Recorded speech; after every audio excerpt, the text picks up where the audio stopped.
Right. Laddu ప్రసాదంపై బాబు సర్కార్ కుట్ర. చంద్రబాబుది తిరుమల లడ్డూపై చంద్రబాబు దుర్మార్గ ప్రచారం అన్న అంబటి రాంబాబు.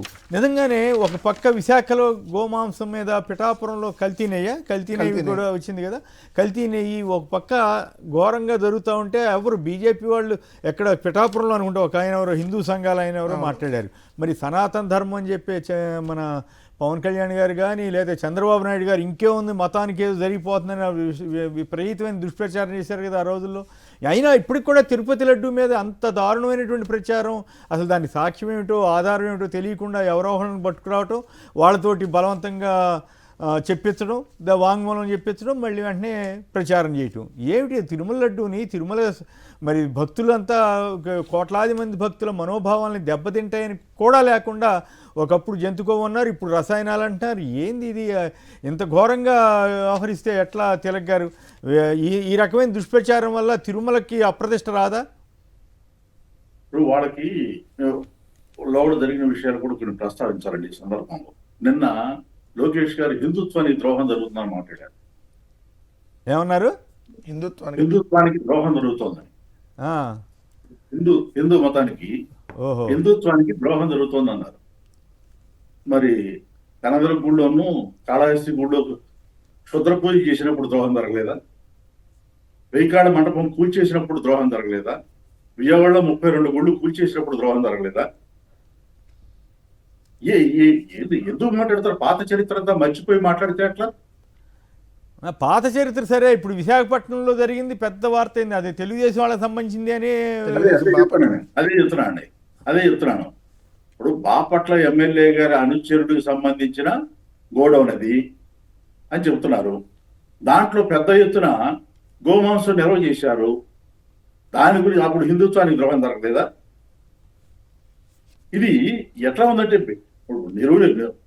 ఒళ్ళంతా బురద పూసుకుని ఎదుటోడి మచ్చలు చూపించినట్టు ఉంది. ఇంత ద్రోహం. మరి ఇప్పుడు తిరుపతి లడ్డు విషయం చెప్పిన మా ఆరోపణ ఏంటి? సుప్రీంకోర్టులో సిట్ ఎందుకు వేశారు? సుప్రీంకోర్టు ఎందుకు కమిటీ వేసింది? అది అందులో జంతువుల మాంసం కలిసింది అన్నారు. ఆ ఆరోపణ మీద విచారణ అన్నారు. ఇప్పుడు మళ్ళీ కల్తీ నెయ్యి అంటారు ఏంటి? ఆ ఆరోపణ గురించి సంబంధించి మాట్లాడాలి కదా. అదే నేను ఆ రోజుకి నోటికి ఏది వస్తే అది మాట్లాడటం, జనాన్ని మభ్య పెట్టడం, మోసం చేయడం, ఇవన్నీ కూడా అలవాటు అయిపోయింది. ఈ రకంగా ఈ ధోరణిలో మాట్లాడితే ప్రజలు నమ్ముతారని అనుకుంటే ఇప్పుడు ఒక స్థాయి దాటిన తర్వాత మనం నిజం చెప్పినా కానీ ప్రజలు నమ్మరు. ఆ స్థాయి ఇప్పుడు దాటిపోయారు తెలుగుదేశం పార్టీ వాళ్ళు. బీజేపీ వాళ్ళు కళ్ళు మూసుకుని ఎప్పుడో ఒకసారి గుర్తొచ్చినప్పుడు జగన్ హయాంలో ద్రోహం జరిగిందని చెప్తూ ఉంటారు. అది వాళ్ళకి ఏమిటో మరి అర్థం కాదు. నిద్రమత్తులో లేస్తారో లేకపోతే ఎప్పుడైనా గుర్తొచ్చినప్పుడు మాట్లాడతారో మరి అర్థం కాదు. అది ఇంకో విచిత్రం కాదు. సనాతన ధర్మం అని చెప్పే పవన్ కళ్యాణ్ గారు విశాఖపట్నం ఎందుకు వెళ్ళలేదు? పిఠాపురంలో తన సొంత నియోజకవర్గంలో జరుగుతున్న దాన్ని ఎందుకు ఖండించలేకపోయారు? మరి అక్కడికి ఎందుకు వెళ్ళి మెట్లు గడటాలు ఇవన్నీ ఎందుకు చేయలేకపోయారని కొంత సోషల్ మీడియాలో అనేక చోట్ల పోస్టులు పెడుతున్నారు. సో ఈ పరిస్థితి పైగా ఇంకో ఘోరం ఏంటంటే, ఇందాక రామ్నాథ్ గారి వీడియో విన్నాను, దేశవ్యాప్తంగా కూడా 2019-24 మధ్య తిరుమల లడ్డు తిన్నారా అంటూ ఒక అన్యాయపు ప్రచారం చేస్తున్నారంటే ఎవరికి ద్రోహం చేస్తున్నట్టు?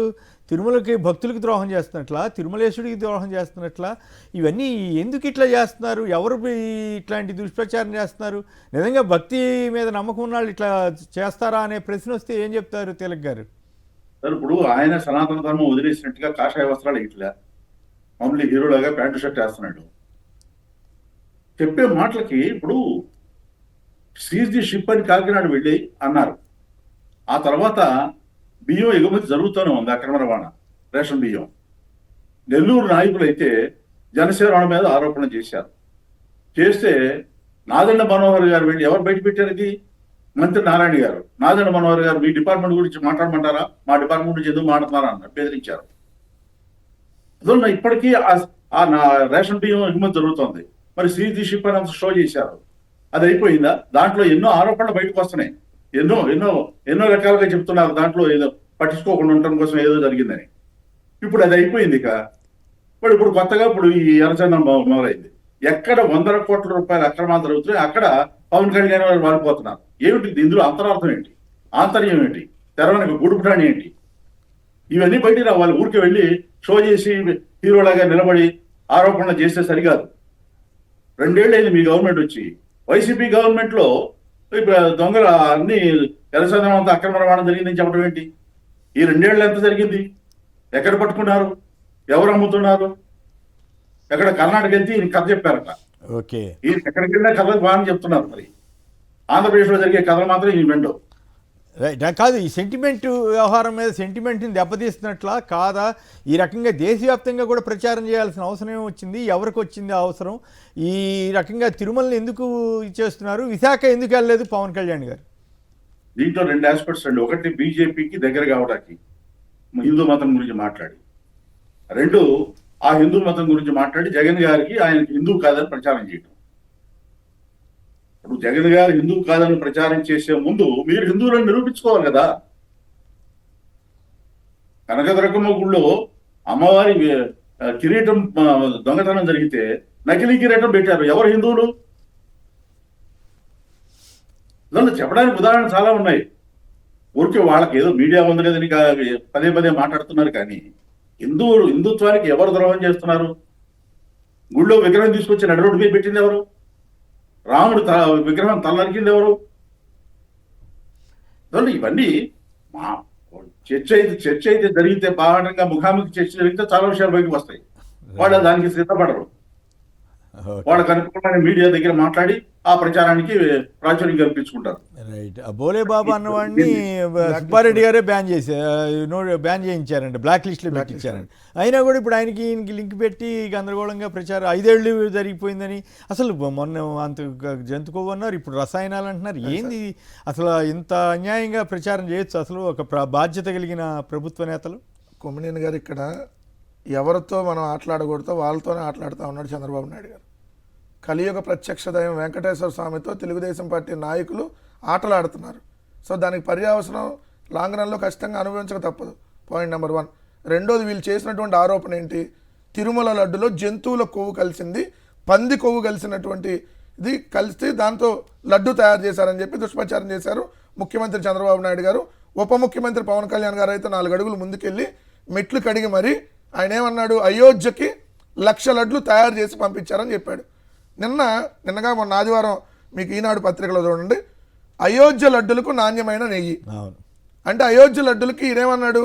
జంతువుల కొవ్వు పంది కొవ్వుతో తయారు చేసినటువంటి 1,00,000 లడ్లు తయారు చేసి పంపించారని చెప్పి ఉప ముఖ్యమంత్రి ఆరోపణలు చేస్తే, ఇక్కడ అసలు అయోధ్యలో నాణ్యమైనటువంటి నెయ్యితోనే సార్ ఇప్పుడు క్లియర్గా ఏంటి? అయోధ్య లడ్డులకి నాణ్యమైన నెయ్యి వాడారని. అలానే ఇక్కడ కూడా లడ్లు కూడా నాణ్యమైన నెయ్యి వాడు. ముందు వీళ్ళు ఆరోపణ చేసిన జంతువుల కొవ్వు, ఇప్పుడేమంటున్నారు? జంతువుల కొవ్వు పంది కొవ్వు కాదు, కల్తీ నెయ్యి అంటున్నారు. ముందు కల్తీ నెయ్యి అన్నారు, డాల్డా అన్నారు, ఇప్పుడు మళ్ళీ రసాయనాల దగ్గరికి వెళ్ళారు. అది మరి అన్యాయం కదా. ఇదే ఈవో శ్యామలరావు ఏం చెప్పాడు? ఈ జంతువుల కొవ్వు ఎక్కడ కలవలేదని చెప్పి ఆయన ఆల్రెడీ అట్లాంటి స్టాండర్డ్ లేనట్టు వెనక్కి పంపి జంతువుల కొవ్వు కలవలేదు, రిపోర్ట్ మేము తీసుకున్నాము, నాణ్యత లేనటువంటిది ఏమన్నా అట్లా వస్తే మేము వెనక్కి తిరిగి పంపించేసాం, ఎక్కడ వాడలేదు అన్నాడు. అంటే వాడలేదనేది అర్థం. ఇప్పుడు ఇక్కడ నిన్నట్టు ఒక రిమాండ్ రిపోర్ట్ అని చెప్పి, ఒక వ్యక్తిది రిమాండ్ రిపోర్ట్ అని చెప్పి ఆయన ఏదో చెప్పాడు. 68 లక్షల కేజీలని ఒక ఆర్గనైజ్డ్ గా నేను చూస్తున్నాను. నిన్న ఒక ఆర్గనైజ్డ్ గా తెలుగుదేశం పార్టీ వాళ్ళు ఎవరైతే ఈ సోషల్ మీడియాలో ఎక్స్లో కానీ ఈ ఇన్స్టాగ్రామ్లో ఎవరైతే కొంత ఎక్కువ రీచ్ ఉన్నటువంటి వాళ్ళు ఉంటారో వాళ్ళందరికీ ఒకటే కంటెంట్ పంపించేశారు. వాళ్ళు కూడా ఎడిట్ చేయకుండా కాపీ పేస్ట్ 2019-24 మధ్య జరిగిపోయింది. దేశవ్యాప్తంగా అన్ని హ్యాండిల్స్ లో పెట్టి ఒక ఆర్గనైజ్డ్ గా 2019-24 మధ్య జరిగిపోయింది. సో అది మీరు తినేశారు అని ఒక దుష్ప్రచారం. సో ఎంత దారుణం ఇది! దేవుడిని అవమానించడం, హిందూ మతాన్ని అన్యాయం చేయటం, ద్రోహం చేయటం. సార్ హిందూ మతాన్ని అవమానించడమే కాదు సార్, హిందూ మతాన్ని ఘోరంగా దెబ్బతీయటం కూడా. వెంకటేశ్వర స్వామి ప్రతిష్టను దెబ్బతీయటం.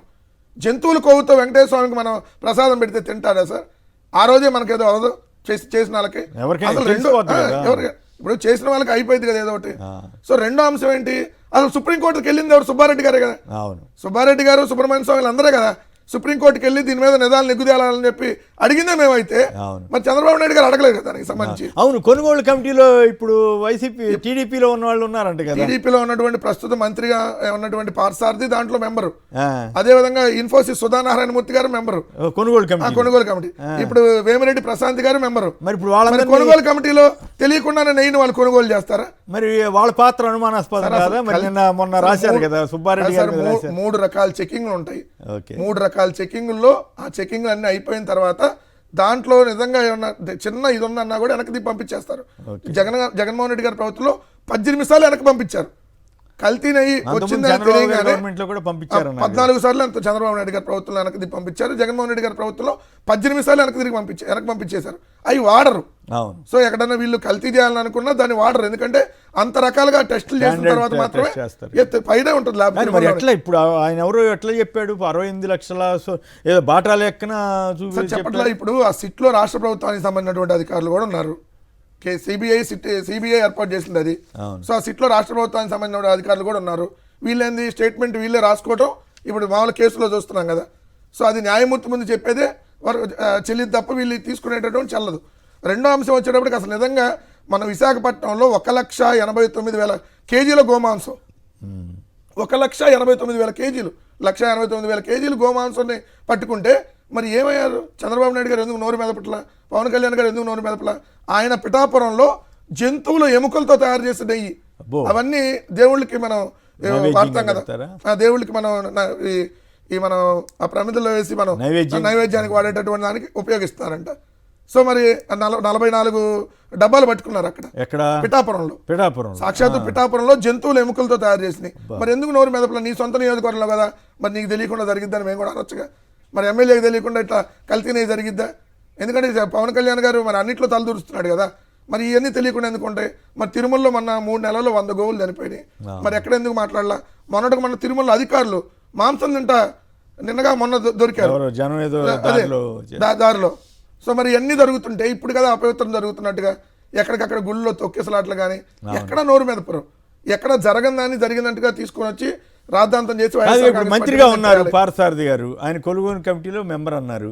మరి ఇప్పుడు ఆయన మీద ఏమి చర్య తీసుకోరా? ఆయనకి ఏం సంబంధం లేనట్లా? సార్ ఎంటైర్ టీటీడీ బోర్డు అందరూ ఉంటుంది కదా. అదే చైర్మన్ ఒక్కడే తీసుకునే నిర్ణయం కాదు కదా, బోర్డు అందరూ తీసుకునే నిర్ణయం. ఇప్పుడు సపోజ్ ఒక కంపెనీకి ఏదన్నా దానికి అలాట్ చేయాలి, కొనుగోలు కమిటీ అన్నప్పుడు ఆ 3-4 ఉంటారు అనుకో. కొనుగోలు కమిటీ ఉంటుంది. రెండోది ప్రతిదీ బోర్డు నిర్ణయం కదా సార్. అవును. మరి సుబ్బారెడ్డి గారి పేరు చెబుతున్నారు, పార్థసారథి గారి పేరు ఎందుకు చెప్పట్లేదు సార్? ఇప్పుడు వాళ్ళకి ఇంకా అంతా అయిపోయింది. వీళ్ళు ఇప్పుడు వీళ్ళు ప్రతిరోజు చేసేటటువంటి ఆరోపణలన్నీ బూమరాంగ్ అవుతున్నాయి.